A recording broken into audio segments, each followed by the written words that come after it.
Hai guys, kembali lagi di channel aku, Ken dan Lace ya. Sebagai background, aku mau bilang kalau kami ini tinggal di Jepang. Saya dan suami bekerja di Jepang. Lalu aku punya kabar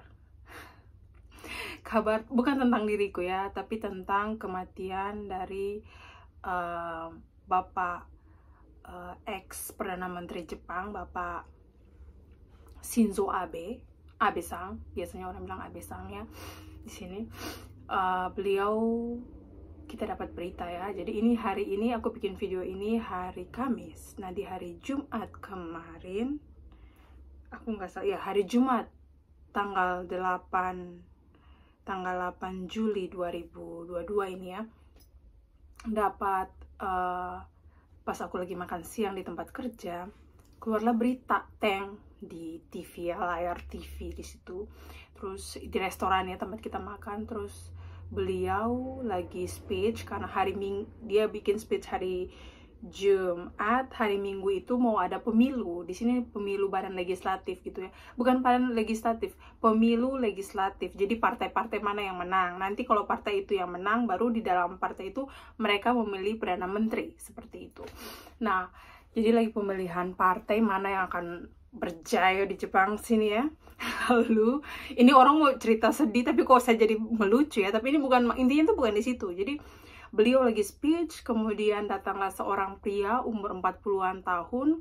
Dia shoot Bapak Abe ini, shootnya dari belakang, dia jalan dari belakang gitu. Bapaknya lagi di depan stasiun kereta di Nara, Jepang. Nara itu, sedikit informasi, jadi Nara itu dia berada dekat dengan Osaka. Jadi kalau kalian dengar, kalau orang pada traveling datang ke Tokyo, Osaka, nah Nara itu lebih dekat dengan Osaka, Kyoto, Nara. Jadi Osaka, Kyoto, Nara itu biasanya satu paket dan lebih dekat. Pokoknya intinya seperti itu. Jadi beliau lagi speech, si pria itu dia datang dari belakang, terus boom boom gitu. Tembakan pertama itu tidak kena, keluar asap. Tembakan kedua, ketiga, shoot, satu kena dada kalau nggak salah, satu kena leher gitu dari belakang. Lalu akhirnya sudah beliau akhirnya dibawa langsung di RJP di tempat situ. Terus ada yang teriak, ayo segera pakai toa, dalam bahasa Jepang pastinya ya. Mereka teriak bilang gini, tolong carikan AED itu kalau kalian tahu alat kecil buat defibrilator, tapi itu untuk buat traveling. Jadi kalau kamu di station biasanya itu dia ada gitu, atau kalau enggak di gedung-gedung besar biasanya tuh AED itu ada gitu. Coba cari ada AED tulisannya, dia warna merah gitu. Tolong bawain AED, kalau nggak siapa datang untuk tolong bantu. Akhirnya di RJP lah sama mereka, langsung turun kayak orang pakai baju perawat gitu ya, lagi baju dinas gitu, dia datang gitu. Pokoknya gitu lah, di shoot ya, tapi pakai kamera amatir. Intinya bapaknya Pak Abe diselamatkan ke rumah sakit University Hospital punyanya Nara gitu. Lalu si penjahat langsung disergap dari belakang. Pokoknya intinya sudahlah begitu ya. Yang disesalkan kenapa hal ini bisa terjadi, dan juga penanganan kok bisa kejadian gitu loh ya. Itu sih menyedihkan ya. Tetapi ya begitulah ya. Karena di Jepang itu kan orang semua itu kan tenang, maksudnya aman, tidak bisa ya bebas-bebas pegang-pegang terus maksud aku tuh pegang pistol gitu, nggak bisa dibeli. Nah akhirnya diwawancara lah si pria ini, kamu tuh kenapa kamu mau membunuh si bapak? Nah kejadiannya itu tanggal 8 siang jam 11.30 kalau nggak salah, dan beliau tuh dikabarkan meninggal. Beliau tuh meninggal sore jam 5.02 kalau nggak salah, jam 5:10 apa 5:02. Tapi diberitakan masuk TV itu langsung dokternya yang wawancara itu sekitar 5:30 sore gitu hari itu. Semua orang pada sedih lah segala macam intinya. Terus si pria ini diwawancara, ditanya, kenapa kamu bisa melakukan itu? Apa motif kamu? Katanya gitu kan. Terus dia bilang gini, pertama, saya bikin gun, aku cerita dari gunnya ya. Dia bikin gun itu bikin sendiri gitu. Kok dia mampu melakukan itu? Katanya dia bilang, dia lihat dari YouTube, terus cara pembuatannya. Dan awalnya tuh dia mau bikin bom, buff. Tetapi menurut dia, kalau dia bikin bom, kemungkinan untuk meninggal itu kecil dibandingkan dia bikin gun. Jadi akhirnya dia bikin gun gitu. Lalu jadi gun yang dia pakai itu buatan dia ya, bukan dia beli dari mana-mana. Jadi memang bentuknya juga tuh memang sedikit agak aneh ya, tapi dia berhasil gitu bikin. Lalu kok dia mampu melakukan hal itu, biasanya gitu kan. Ternyata dia itu dulu sekolah pelayaran, pelayaran atau angkatan laut, salah, bukan pelayaran tapi angkatan laut, lulus tahun 2005 seperti itu. Lalu kenapa, apa motifnya kamu mau membunuh beliau gitu? Terus kata dia, saya itu karena sakit hati. Jadi begini ceritanya gengs, si pria ini ibunya itu ikut aliran bukan aliran kepercayaan ya, aliran kepercayaan lah. Kalau di bahasa Indonesia tuh aliran kepercayaan kan. Indonesia itu mengakui berbagai jenis agama kan, sedangkan di Jepang itu agama itu tidak diakui di Jepang, bukan menjadi agama yang diakui negara tuh tidak ada gitu. Jadi kamu bebas mempunyai memeluk agama apapun, membuat agama baru apapun, tapi yang penting kamu tidak merusak orang lain, tidak membunuh dan merugikan orang lain, intinya gitu. Aku juga nggak ngerti seperti apa, yang intinya ibunya tuh ikut aliran itu, gereja apa gitu istilahnya ya, cabang, aku kurang tahu juga itu gereja, tapi yang jelas bukan gereja Katolik, bukan gereja Protestan, bukan gereja-gereja yang kita kenal ada di Indonesia. Ikut aliran kepercayaan itu, lalu mereka tuh harus bayar iuran, bayar iuran sampai bikin mereka itu ibunya stres, mereka tidak punya uang. Akhirnya si cowok ini dia merasa bahwa keluarga saya ini menderita gara-gara kamu Pak Abe, katanya gitu. Loh kok bisa? Iya, soalnya Pak Abe itu pernah memberikan pesan kepada gerejanya dia ini melalui pemimpin agama aliran ini gitu. Jadi dia berpendapat bahwa Pak Abe itu ada hubungannya sama pemimpin kepercayaan ini gitu, gereja aliran mereka ini.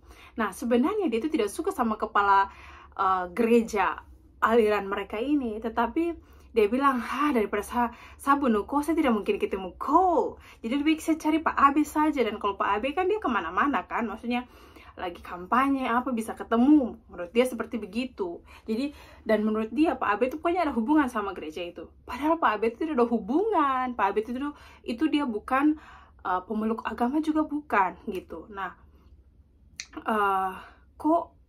ya intinya seperti itulah, orang semua sedih. Dan ya beliau hari Minggu itu pemilu dan partai mereka menang, namanya Jiminto, partai mereka menang. Hari Senin itu Tsuya. Jadi Tsuya itu artinya itu mereka kayak penghormatan terakhir buat jenazah. Terus hari Selasa kemarin, tanggal berapa ya berarti kemarin ya, tanggal 12 Juli 2022 beliau istilahnya dikremasi gitu. Nah kenapa aku membahas bapak ini gitu ya, Pak Abe? Karena gengs, saya mau mengaku bahwa sejujurnya saya pernah ketemu dengan Pak Abe ini gengs. Aduh sedih banget. Dan aku pernah ketemu sama ibu negara juga gitu. Jadi Pak Abe ini, kalau aku punya foto nanti aku tambahin ya, aku masukin. Jadi zaman dahulu kala 12 tahun yang lalu. Jadi intinya gini, Pak Abe itu dia tuh berasal dari kota yang aku tinggal ini. Jadi orang Yamaguchi Prefecture. Tepatnya kota yang dia tinggal itu, rumahnya itu ada di kota yang aku tinggal ini gitu. Jadi teman kerja aku waktu di zaman kecil itu ibaratnya kalau ada festival musim panas, ketemunya sama Pak Abe itu, mereka main bareng, gengs. Itu ceritanya seperti itu. Jadi ya aku pernah ketemu sama beliau, waktu itu beliau belum jadi Perdana Menteri. Dia datang bersama bodyguardnya gitu, terus dia lihat, oh kamu anak IPA ya, katanya gitu kan. Zaman dulu tuh kan aku angkatan kedua, ada teman aku angkatan pertama, jadi dia pengen lihat kita, oh anak IPA, calon perawat dan calon caregiver itu di Jepang itu belajarnya seperti apa gitu. Jadi dia datang kunjungi kita tuh, aku lagi belajar, aku ingat sekali. Terus katanya ini namanya Abesang. Nah aku tuh dulu nggak ngerti Abesang ini siapa gitu kan. Ya pokoknya ini aja lah gitu, suruh foto bareng, kita foto bareng. Tapi aku merasa bahwa dia ini adalah orang terkenal gitu. Jadi pakai jas, terus dia tinggi besar gitu kan. Sudah dengan, karena aku lihat oh ada bodyguard di samping kan, bodyguard tinggi besar juga, orang Jepang tinggi besar kan jarang ngeliat kan kayak gitu kan. Oh ini berarti orang penting gitu lah. Sudah, terus nggak lama akhirnya beliau jadi Perdana Menteri, dan beliau itu yang terlama dan termuda. Jadi dia di umur 52 tahun dia jadi Perdana Menteri. Terus dia terus jadi Perdana Menteri ya. Biasanya sebelum beliau dan sesudah beliau juga mereka tuh pada mengundurkan diri. Jadi paling lama ya 1 tahun, 2 tahun, 3 tahun paling lama mengundurkan diri. Mereka tidak mau menjadi Perdana Menteri gitu. Tapi Pak Abe ini dia yang paling lama, dia 8 tahun 8 bulan kalau saya tidak salah. Dan kenapa dia mengundurkan diri? Dia kalau nggak salah mengundurkan diri pas Koronces ya gengs, saya sudah lupa gitu. Jadi dia mengundurkan diri karena dia punya penyakit di bagian pencernaan gitu kan. Dan memang sih aku lihat postur wajahnya juga udah kayak kecapean gitu lah ya, banyak mikir mungkin beliau ya, namanya juga pemimpin negara kan gitu. Akhirnya beliau digantikan sama Sugasang kan, Sugasang. Terus Sugasang itu cuma 1 tahun, akhirnya beliau berhenti. Terus digantikan sama yang sekarang. Itu pun aku nggak tahu namanya, gengs. Aku nggak terlalu kenal. Intinya seperti itu, gengs. Mungkin kalian bisa Google aja sendiri. Dan istrinya itu aku pernah ketemu juga di waktu pesta akhir tahun company rumah sakit aku gitu. Jadi beliau datang, kayak karena apa ya, yang punya rumah sakitku itu dia temenan sama Pak Abe ini. Mereka kayak punya relasi yang bagus ya gitu. Jadi setiap tahun, sekarang kan lagi Koronces, jadi tidak ada acara itu ya. Jadi sebelum Koronces, setiap acara akhir tahun, pesta, istilahnya pesta Otsukare sama Desta ya, Bonenkai namanya ya. Itu setiap tahun kita karyawan semua ngumpul, terus kayak party-party gitu dalam ruangan besar. Nah di situ beliau tuh selalu datang. Pokoknya Pak Abe, mau kata Pak Abe, karena dia sudah jadi Perdana Menteri, dia udah nggak datang. Tapi istrinya tiap tahun datang, kalau nggak sekretarisnya yang datang. Sekretaris mereka, pokoknya jadi orang atas gitulah yang datang gitu ya. Dan aku pernah foto bareng juga sama istrinya, gengs. Istrinya itu kesannya tuh sangat baik ya. Apa sih, kejawen gitu loh, gengs. Sopan, ramah gitu. Ya namanya orang terdidik ya. Dan mereka ternyata tidak punya anak. Dan ya sudahlah, akhirnya dimakamkan, bukan dimakamkan, dibakar kemarin di Tokyo, di Jinja. Kalian bisa cari saja di berita nanti ya, di Jinja. Jadi kok tidak beragama tapi kok bisa dibakar di situ? Jadi maksudnya itu orang Jepang itu apa sih, agama kebudayaan gitu loh. Jadi karena mereka ada kebudayaan gitu, jadi dilakukan secara keagamaan itu menurut kepercayaan beliau. Jadi beliau di badannya itu dikremasi, terus dibikin upacara gitu. Seperti itu, gengs. Ya, semoga beliau tenang di sisinya ya. Semoga beliau tuh ya mendapat tempat yang bahagia di sisi Bapa di surga ya. Sedih sekali, gengs. Aku di hari komentar ini, gengs ya, gue, Ken, sama Aunty Sinta tuh nonton berita di hari Jumat sore, ketahuan bahwa beliau sudah tidak ada. Itu kita pada komplain, kok ini bisa-bisanya ya, bisa-bisanya. Maksudnya mau kata dia ex Perdana Menteri. Terus aku kan ngomong sama teman aku kan, kata temanku, kok bisa? Aku bilang gitu. Terus kata temanku, ya mungkin karena dia sudah ex Perdana Menteri, jadi udah nggak terlalu ketat. Tapi kan nggak begitu kan judulnya kan, aku bilang kan. Ya seperti itu lagi yang menyedihkan, tetapi ya mungkin sudah waktunya juga kan dia harus pergi melalui cara itu. Mungkin beliau harus pergi. Itu aja yang pengen aku share, gengs. Sudah mau 15 menit ini, sebanyak saya ngomong kiri kanan, pasti kalian juga tidak suka ya. Jadi thank you for watching, bye.